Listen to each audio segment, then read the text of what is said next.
Akĩaria thutha wa guthurima waki wa irathi cia CBC mwena wa Gatundu ya muhuro, Magoha augite kwigucia kuu kwaya gucerithiria mubango wa thirikari wa gutigirira irathi ici ni ciarika mbere ya mweri wa 7. Mataũni-inĩ ta Nairobi, Mombatha, Githomo na Nakuru nikuo kwihire makiria.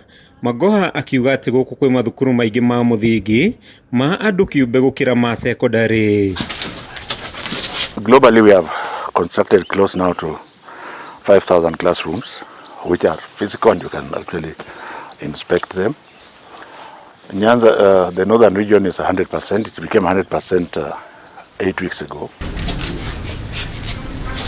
Augite ona thengia thirikari kwihika gukinyaniria mubango uyu mathukuru-ini ma muingi gukinyaniria na riu no irathi 5,000 irikitie kurika, agikinyiriria ati makiria ma irathi 1,000 iria itarikite itena-ini ria mbere ni igukorwo ikirikirira muthia-ini wa mweri uyu. We were slowed down by the examination process. Now that the exam is complete, we want to marshal everybody so that we deliver the 6,497 classrooms before the end of this month, in time for us to start phase 2.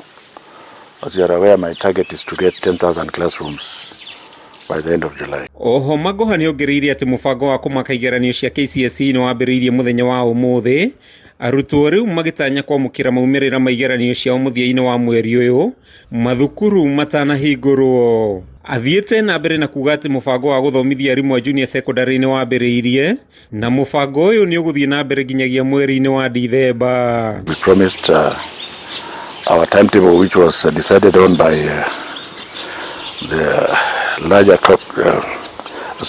stakeholders group, is still on, which means we intend to open schools just before the end of this month, and therefore we are hoping that the results will be out before then.